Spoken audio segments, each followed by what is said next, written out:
Filipinos on the southern island of Mindanao are fleeing their homes in droves. Takot kami.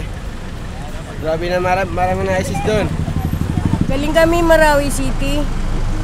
Linisan namin kasi magulo doon, kaya dito kami muna iligan. Hopelessness has set in. Alis na talaga kami.